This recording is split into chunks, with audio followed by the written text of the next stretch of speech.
everybody, welcome back to the Medical Projects YouTube channel. If you are new around here, my name is Olivia and I'm a third year medical student at King's College London, and here on this YouTube channel we create a bunch of different content to assist you guys with getting your dream spot at medical school, and we make videos all about the medical school application process and what medical school is really like. So if you do like the sound of that, do make sure you have hit that subscribe button, turn the notification bell on so that you can be notified every single time we post, and also make sure to go and follow us on all of our social media links because we're always very happy to hear from you guys and answer any questions you might have. Now, we've done tons of videos all about the UCAT examination, and by this time a lot of you guys will have done the exam, so well done for completing it, and a lot of you will be thinking about writing that dreaded personal statement. Now, the medical school personal statement is of paramount importance because it lets admissions tutors know that you've had a realistic insight into what a career in medicine entails, and it's a way for you to demonstrate that you have the correct attributes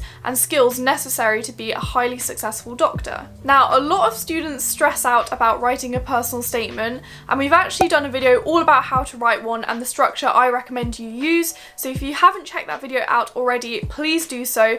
But today I thought I'd be highlighting some of the very common mistakes that people make when writing their medicine personal statement. We don't want our Medical Projects viewers falling into the same trap because we are all going to get into medical school here. So the first mistake that people often make is being too descriptive in their personal statement. Now, of course, it's important to set the scene to some extent when writing about your work experience, for example, but often people are far too descriptive about what they saw or interesting surgeries, and I think the reason people do this is they think that by elaborating on a really amazing surgery they've seen or going into detail about a really rare procedure they saw being performed, they think that's what will pique the interest of the admissions tutors. But that is not correct, and you could have been doing the most mundane work experience possible. The main thing you need to be doing is reflecting on your work experience and telling the tutor what you learnt from it and how you think you will be the appropriate fit. So for example, instead of going into a bunch of detail about a really interesting heart transplant I saw, I might instead choose to write about the teamwork I was witnessing,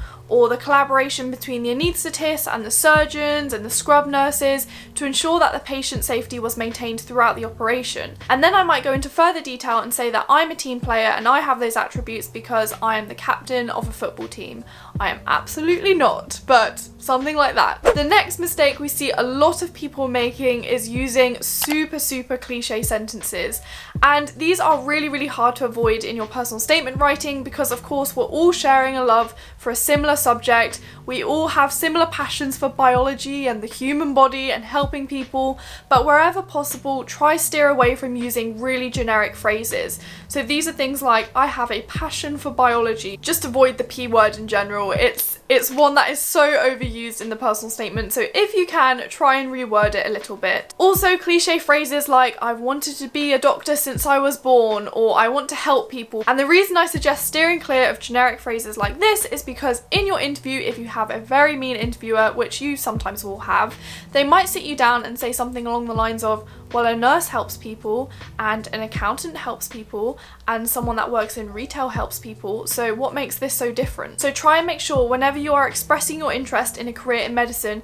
it is specific to medicine. And so in order to do that, make sure you understand the very distinct job roles of the different healthcare professionals within the NHS. The next mistake that we see a lot of applicants making is that they describe something but they give no evidence. So again, it's going into this overly descriptive nature, but they're not backing their point up with any real tangible evidence. So for example, they might say something like, I'm a team player, or I have good time management skills, but there's no sort of evidence as to why that is the case. So my point here is that whenever you are saying an attribute or quality that you like about yourself, make sure to back it up with some evidence. So for example, I might say, I really pride myself on my time management skills, and this is because I've managed to balance my extracurriculars where I play piano and I play hockey every week alongside my challenging A-level studies, and that will make me a good doctor because you are constantly having to prioritise different tasks and manage your time really effectively. The next mistake that we see a lot of applicants making is them not having a realistic insight into what a career in medicine really entails. And what we mean by this are the personal statements where they kind of overly glamorize a career in medicine and they make it sound like the best job ever with no hardships and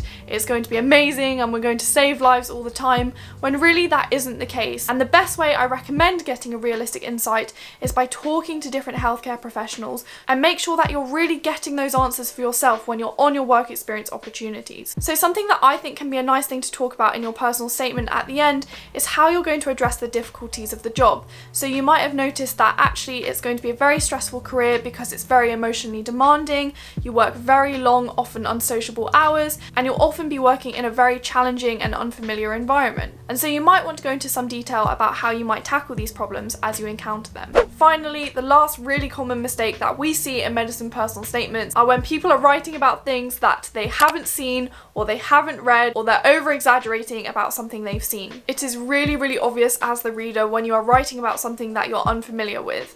And many applicants feel like they have to throw in a book they've read or an article they've read or a recent journal they've read. And the reason I say this is because more often than not they will challenge you on it in the interview. So there's no point writing about a book where actually you only read the first 2 chapters, or a program where you only watched the first 10 minutes.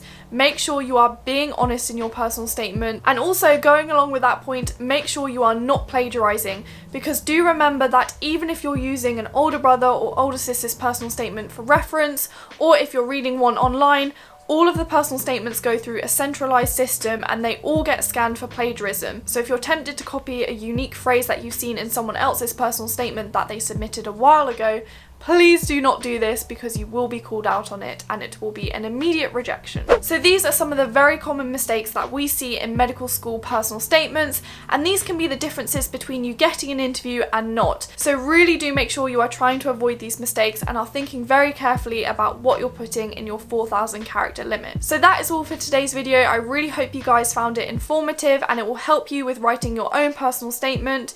Do remember we do have a personal statement review service over on our medical projects website, so if that is something that might be of interest to you, do make sure you head on over to our website and check it out. Also make sure you like this video and comment down below with any further video ideas you may have or any questions you have about writing your personal statement, and make sure once again that you have subscribed to this YouTube channel and you've turned the notification bell on so that you can be notified every single time we post. Thank you guys so much for watching and for all of the support on this channel, and I'll see you in another video very soon.